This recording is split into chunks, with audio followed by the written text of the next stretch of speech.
second of three, what you can call speed dating sessions, an Action Supplier Special Compliance Tuesday day today.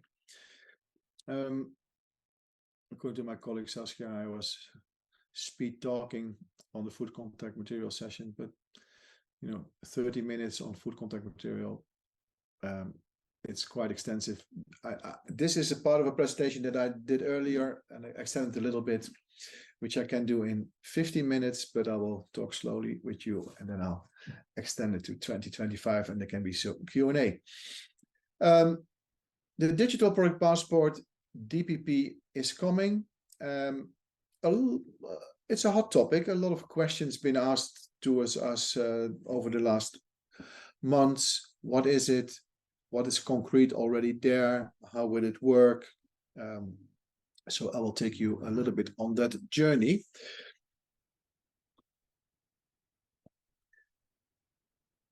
It's definitely coming, and it is been touched upon on many pieces of legislation. So it's not a legislation on its own. Every new piece of legislation that we'll see has links to Digital Product Passport. And the reason behind this is there are a tremendous amount of goals that need to be achieved when it comes to changing the economy from linear to circular, to reduce the use of materials, to increase the use of recycled materials. Basically, the way they want to do with this, they want to inform the consumer and let their money speak. Because if the consumer starts to realize that he can pay a little bit more for a product with a better energy label, but he will get more out of that on the long run, then it's his decision. The Digital Product Passport also has a connection with a project that they recently started in Brussels, where they want to convert it's like 111 different software systems that are used on the borders of the European Union to create a more comprehensive single customs systems, so that there's better track and trace on what is going to be imported. So it is on many, many different areas. But what you can say is, in the future, definitely mandatory for accessing the European market. No passport, no entrance. Well, we know that from our trips that we make ourselves. It's quite common that you need a passport or an equal evidence that who is you. Within the Schengen regions, you can travel with the ID as well. So what is it? It is not a single thing. It is a name that holds many different things. First of all, the Digital Product Passport you can compare it with a booklet, and it holds in a digital way relevant information about a product's origin, composition, and use. And the level of detail that goes into that depends on the product. So it is a passport with many pages. There will be pages added in the future. The content on the pages will be uniform, but it needs to be able to be accessed in different languages of the consumer that lives in a member state. So it's targeted to the consumer primarily. As I said, its aim is to provide transparency, improve traceability, and promote sustainability and circular economy. So it's a way to inform the consumer about the product and to let them make a decision based on the information that we provide. Why? Well, it is, and I believe in that. It is let money talk. Let consumers buy what they like, and let the market provide what the consumers like, and measure out on that way if we can achieve our goals, and if we feel we are on the right track, or we need to speed up, change the rules of the game a little bit, like with energy labels. There are many different bulbs with many different energy labels, and the moment we are reaching a kind of a status quo, then we'll reshuffle the A to Z, whatever, or the A to G labels again, and make it challenging to make an A lamp. But the system is there, and the consumer has a choice. That is, so it is a driver to change. How does it work? Well, it's very simple. It is not an app as such. It can be an app, but it's not an app. It's primarily digital access to information. And you can type in a URL, but you can also scan a QR code and get to a URL. That is even more easier. And they are anticipating also what they call the 2D QR code that will come to Europe in 2028. And the current QR codes are basically either an A4 of information or a business card or a link. So a one kind of information that is connected to that. But the 2D QR code can do multiple things. And one of the things could be that it opens up a URL. That URL, when scanned with a mobile phone, lands on a mobile website page, which displays you the digital product passport information. Yeah? So that is how it will work. Target is one QR code on the product only. And if that QR code is the one that also replaces the current barcode, then that QR code will come from GS1, obviously. Is there a relation to the legislative station in Brussels? Yes, there is. Some of you have seen my presentations before. We always move a little bit to this. There are 6 legal platforms, and there are 580 plus legal trains that depart from these platforms. But if you talk about digital product passport, you cannot really pinpoint any of the trains, because there's an array of legislative topics that are intertwined with the digital product passport. So, for example, the Toys Directive is now undergoing changes, and we will see Toys regulation update probably in this year. And it clearly mentioned information to be shared with the consumer, with the end user digitally. And there you have information such as the declaration of conformity, some information about the manufacturer or the brand owner. And if there are substances of very high concern, which one are over 0.1%, maybe other ingredients that are used in certain toys. So it's really an information sheet. The advantage of this is that it's digital. So it should not be a lot of work to make a proper PDF in multiple languages. This is work, but it's not a lot of cost. If you need to supply a lot of paper with all these products to share information to the market, we are not reaching the other goal, which is on the far left side, that we need to reduce the footprint of single-use plastics and paper. We actually want to get rid of all these printed magazines, manuals. We want to get to a digital situation. Products need to be okay. Supply chain information need to be there. We are moving from EU deforestation-free products to, from EU timber regulation to EU deforestation-free products. In the textile and apparel industry, there's already a tendency to indicate where is the product actually coming from, the major production steps. The battery legislation is signed off. It actually has a battery passport that travels with the battery power pack, if the power pack is significant in size, one that is in the car or one that you use for energy storage in your home. But batteries are also a consumer product by itself and sometimes part of a product.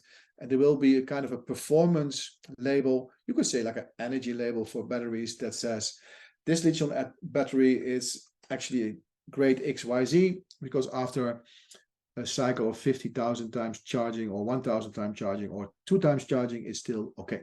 So you will, as a consumer, scan things and say, okay, I'm happy to pay more for this battery because it's actually not just a good battery now, it will be a good battery in the future as well. That information that is in the digital product passport need, of course, to be true and valid, which is not different than information on the packaging. You cannot lie or cheat. Yeah? So we cannot pinpoint one particular train.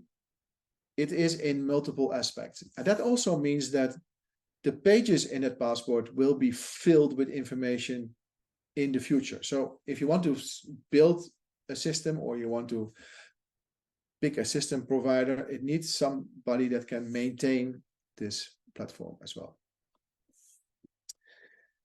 Many companies, actually, if you talk about changes legislation, are focusing on social compliance, ESG, CSR, the United Nations Sustainable Development Goals. And there is a relationship between these goals, legislation, and the digital product passport. Because if you look at toys, there's actually 4 UN SDGs linked to the toys legislation, the number 3, 6, 9, and 12. That means that in order to have a safe toy or a compliant toy, you actually should have a supply chain that is really in good progress on these 4 aspects as well. It's like if you have a toy, you have 4 options. You can have a non-compliant toy made by kids. You can have a compliant toy made by kids. You can have a non-compliant toy made by adults, or you can have a compliant toy made by adults. Which one do you want? And what you see is that when they are developing legislation about certain products, and the agenda is to promote sustainable supply chain and circular economy, that you will see ESG, CSR aspects also appearing on the digital product passport, because they want to increase transparency. The same with packaging, responsible consumption and production of packaging. We want to improve how people are going to recycle. There's a lot of going on the new packaging and packaging waste regulation. A lot of debate, but we want, of course, harmonized icons. We don't want to have all kind of markings different for different countries. We want to have one set in Europe, but the countries could have a different action related to an icon. For example, the icons are related to the material that is used, paper, carton, certain plastics, and maybe the Netherlands will say, for these icons, throw it in this waste bin, and in France they will say this icon in this waste bin and this icon in that waste bin. That's fine, but don't mess around with the number of icons, and don't mess around with the explanation of what it actually is, but just have different action in different countries. Okay, if that different action in different countries is digitally available, fine. But you can imagine when we are reading that as ProductIP, if you are collecting information about packaging materials, and we know already in which countries you can sell, we can actually build the back-end page for the digital product passport already, and have in the future, when this legislation is signed off, the proper instructions in the proper languages available for the proper countries. Because this will be a consumer in a country scanning something with a mobile phone and want proper instructions in Spanish or Italian or in German language. Yeah? And maybe the instructions will change over time. So we need to monitor that as well. Is it complex? In fact, most of the information that you want to display on the digital passport, you actually should already have somewhere. The trouble probably is that it's not there where you want it to be. So I made a summary of some keywords.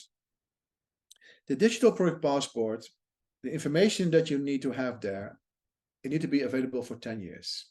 Okay, it's compliant information. That's fine. You need to realize that there will be interaction with consumers here and not so much B2B.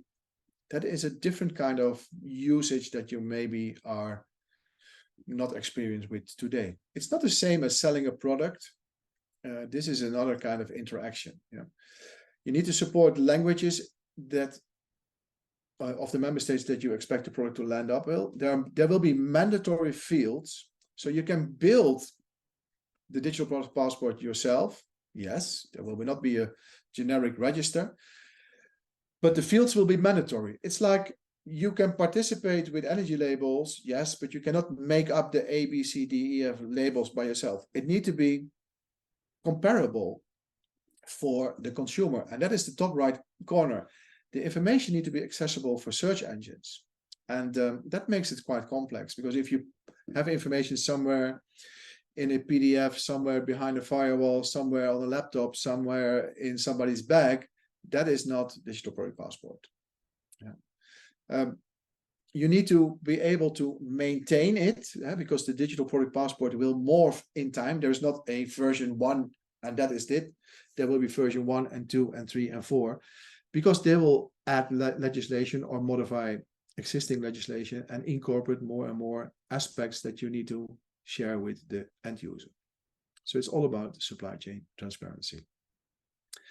That EU customs database that I mentioned, they anticipate it to be ready in 2028 for B2C parcels, business to consumer parcels, on the way to consumers.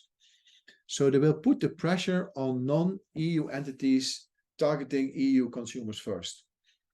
No passport, no information, no access to the EU. That's good. Does that mean that it will not apply to products actually maybe even produced in Europe in the end? Yeah, the agenda for this framework on the customs database goes to 2035 and beyond. Yeah, so the database will be there. But this database is not the digital product passport database where consumers have interaction with. It's not the same. These kind of databases, like the customs database, are already there for example, for the chemical industry. You need to tell the ECHA secretariat, the REACH secretariat in Finland, ECHA, if you are producing certain substances in certain quantities per year. And so it's basically identifying who are key players in key products. And that is not new. Can I make it myself? Yeah, yes, you can. The question is, when you take all of this into account, are you willing to do it? When we started to read this legislation, even at ProductIP, we thought, oh my God, this is something else. But we need to build it anyway, and we're going to build it, but it will not be all singing and dancing with all kind of marketing features, because that's not our business. But we need to have and help you to collect a lot of the information anyway. For example, on packaging. And one of the requirements of the future packaging and packaging waste legislation will be that there will be a declaration of conformity for packaging, declaring that you've taken into account certain amounts of the packaging material is coming from recycled source, that the packaging doesn't contain too much air, so you're not basically shipping air. And in order to make this DOC, you need to have information. And if you have this information, you could also share it on a digital product passport. So we would be really stupid not to build it. But many of you maybe will connect to a digital product passport platform that also offers all kind of singing and dancing marketing facilities, like which consumers or how many consumers clicked on this or clicked on that. So we also need to be able to export that. We see ourselves more as a collecting and bridge in that sense. Yeah. Can it be a URL on a commercial website? Yeah, it's just a link on a web page. No use to scan it there, but you can have a QR code and a link. So one of the arguments we often hear, Casper, don't worry about this. We already have a process, and it often looks like we Google things and we write down things in Excel. We collect information by mail, and we write down on Post-its what we forget to do. And we have a Dropbox to store the information. But that process will not be able to do this. Especially the top corner, information accessible to search engine, you really need to have information available and structured in a certain way. There is a consortium with various partners that actually define which fields need to be there in order to deal with this. It makes sense. If we are discussing the weight of a product, we need to call the product field weight, and we agree if we write it down in kilos or in gram. And if we have kilos, if it would be 1,00 or 0.00. You need to agree on the format basically. And GS1, I think, is the right partner to monitor that. Yeah. So the format, the mandatory fields will be there.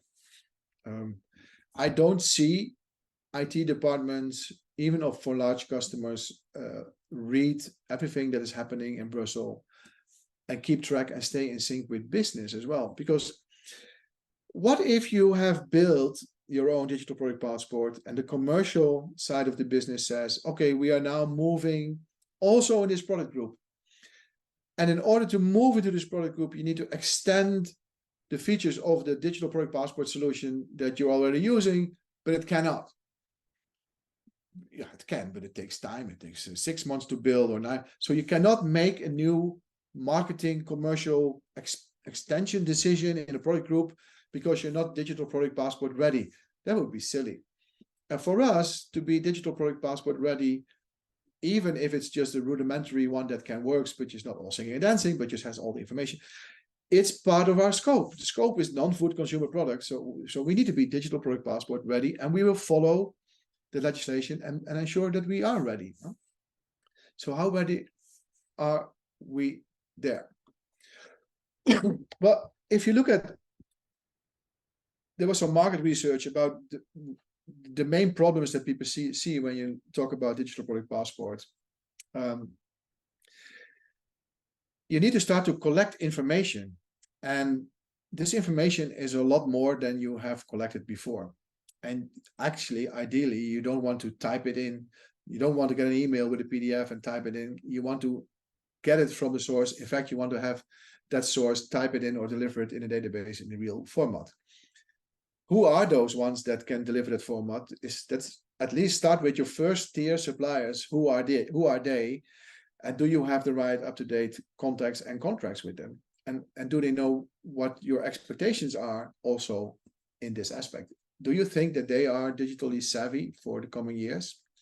Do you want them to be digital savvy? If you don't think they can be digitally savvy, will you accept that you will have cost for this supplier? And that cost is not compliance cost. That cost is actually marketing cost. You don't need to buy products from suppliers that cost you a lot of work in data entry. Yeah. And then very, very quickly, you will find yourself in second tier and beyond. Look at packaging. The one that from you who you buy the product, are they making the packaging? No. Who is making the packaging? Are they buy it from a packaging manufacturer? Every time another one. Okay, no, from one entity only. But this one doesn't make the paper. No, they buy the paper. Every time a different one.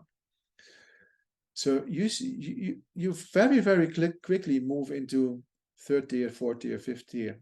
And if you don't reduce the complexity by rearranging your supply chain and saying, we're going to find dedicated packaging suppliers and they're going to provide us information on the packaging, and we're going to decide not to ship products with battery, but let consumers buy batteries in store, you just cut the solution, cut the workload off, and change the way you do business. So if you know who to ask things, do you know what to ask things? And is there a structured process? Is there a checklist? Can you follow up on what they have done and what they have not done? And can you automate it? And this is the way we are looking at this stuff. Can you provide the access digitally? So can you guarantee it's up? Can you provide access to the stakeholders? Is it secure? Is your IT department capable of building it and interpreted complex legislation? Can they keep up with the business and develop a solution on time and within budget? This is the things that people really are worried about. Scalable and adoption of change legislation. I don't think this is core business of most of your IT departments, to be honest. It is from ours, but it is a hell of a job. But anyway, you're all contributing to us doing that job. So it's at least a shared financial burden in that sense. Yeah. So you will get those slides and you can read this and have a look at it if this is something that is really, ticks the boxes in your organization as well. Key question, when will it start?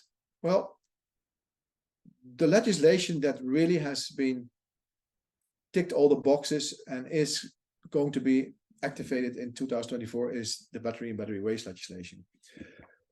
Don't say we are not in these products, because if I look back at the October electronic shows in Hong Kong, the amount of energy storage systems available from 2000 watt hours and above, which already is considered a power supply solution, like an uninterruptible power supply, but then something that you can take with you as a toolbox.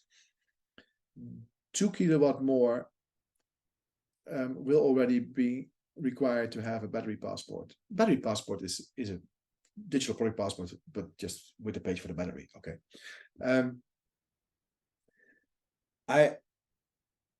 I doubt that many of you will not look at these products and think, this is interesting. This is the new cord reel replacement and the extension cord replacement, which it probably is. You know, you will have a toolbox with a battery that can charge the batteries of your tools. Interesting. That legislation definitely is signed off.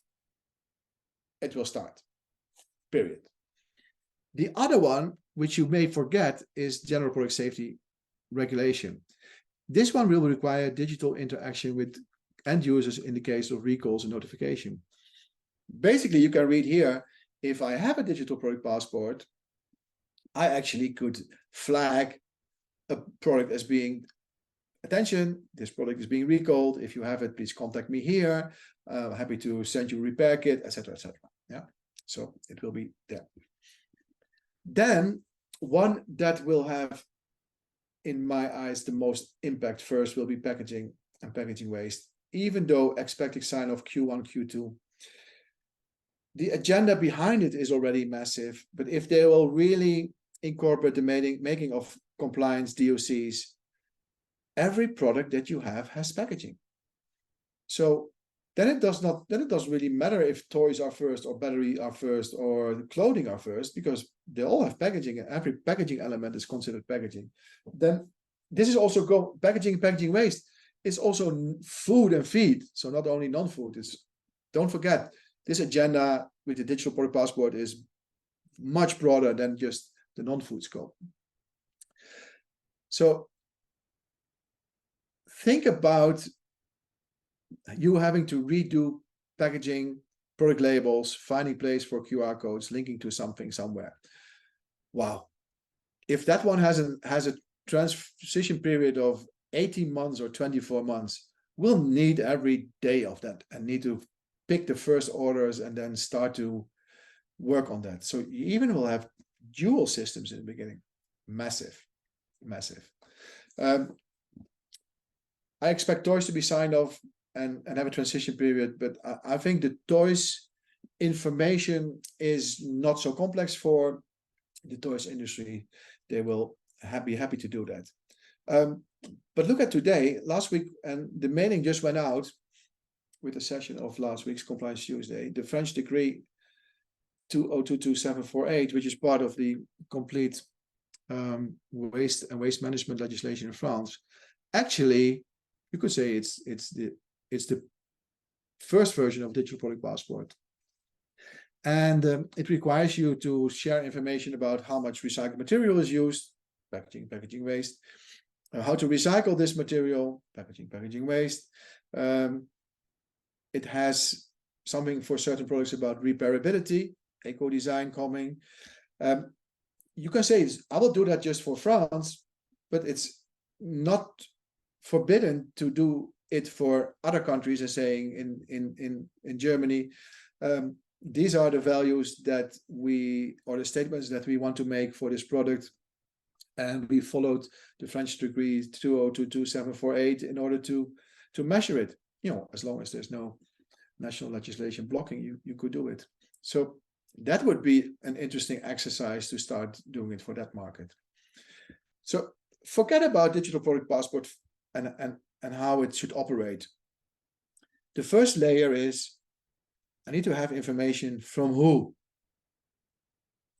Are you on par with from who you will get the information? And then how probably I will get that information. And if I get it on paper, I need to re-enter it. Can I really do that for all my entities? And the second one is, if the volumes are too high on packaging or batteries, can I just cut the volume? Can I just change the way I shape my supply chain and make it more accessible again? It will really change the way you will deal with this. So when will you start? That's basically, it's not so much when will it start. This thinking you can already start, and maybe you already have started with it. Yep. If you don't do it, it will be really a time bomb under the business, because At a certain point, you will not get access to shelves or websites for online selling if you don't have this information. It's really a go, no go at a certain moment. And you cannot afford to solve digital product passport issues later. Will there be transition periods for products that will be on the market already? Yes, but it will be very, very fast. It will be sold out. I told you about ProductIP, what we are doing in this respect, but we have a lot of experience on this because we already provided QR code access to public earmark compliance information since November 2010, and that is not a typo. So we already know how to do this, and we know that it can work. And we are just morphing what we call public files into digital product passport files step by step. The pages are already mobile savvy as I speak. So why you could choose for us? Well, you don't need to invest. We already have 3 people working on this, not 24/7, but I can tell you a lot of hours go into that. We look at what's happening in Brussels and adopt a morph. Yeah, so it saves you a lot of headaches, because you will have a lot of headaches even dealing with this via ProductIP, because it's just the scale of your operation. Yeah, so there's a lot of pros for choosing to go for this. It definitely will change the way you do business, and also it definitely has impact on the cost of doing business. Definitely. Let the 28,000 users speak for itself. That was my exact 30 minutes, almost exact 30 minutes on the digital product passport. Let me know your questions, if any, in the chat. I don't see any. There's a Q&A too. Why don't we have a generic sheet for all the countries? Understanding that legislation per country is different, but it will not say that companies that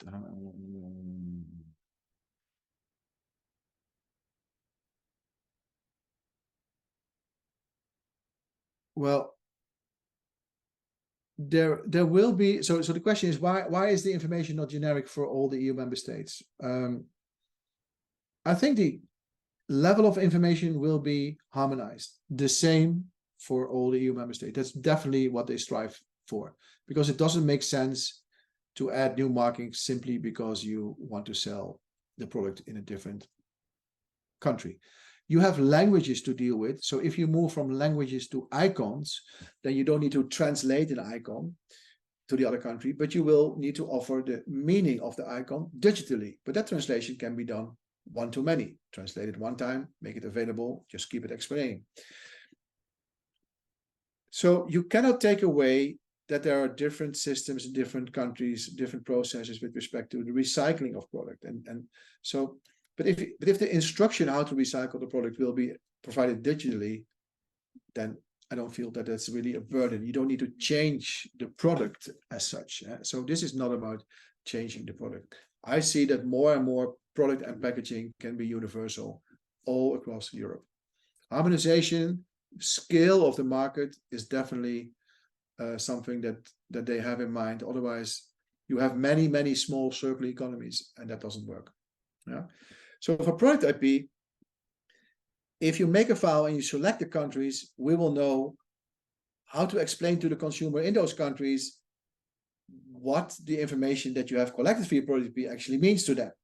So we're building the back end of explanation, and I hope that answered the question. So what's the difference between ProductIP and impact buying, or is it complementary? I think it's for action. It's both, and both is necessity. We are not looking into the status of social compliance in the market, and there is one difference. There are aspects related to social compliance and supply chain depending on products. So I think that is the big difference. We look at it from a product point of view, and the more let's say the other session that we had this earlier. If you buy food contact material products, the supplier should have good manufacturing practice as an approved quality system. So because you buy certain products, certain flags are raised at certain elements of your supply chain that you need to fulfill. And we move those from product file into supplier profile. Yeah? And if you want to combine that with collecting information and managing information on social compliance or audits that do yourself, you're happy to use ProductIP for that. What impact buying is doing is they analyze the outcome of those results and label and value them for, in this case, the end customer of you and impact buying action. So they're like ranking this information. That's not what we do. We collect and organize and make the data available. We don't have an opinion about that data. You should have an opinion about that data. Yeah. So it's very, very likely that you collect information via ProductIP and that you ultimately share it with others, action directly, end users directly, customs, impact buying if they want to analyze something. Yeah.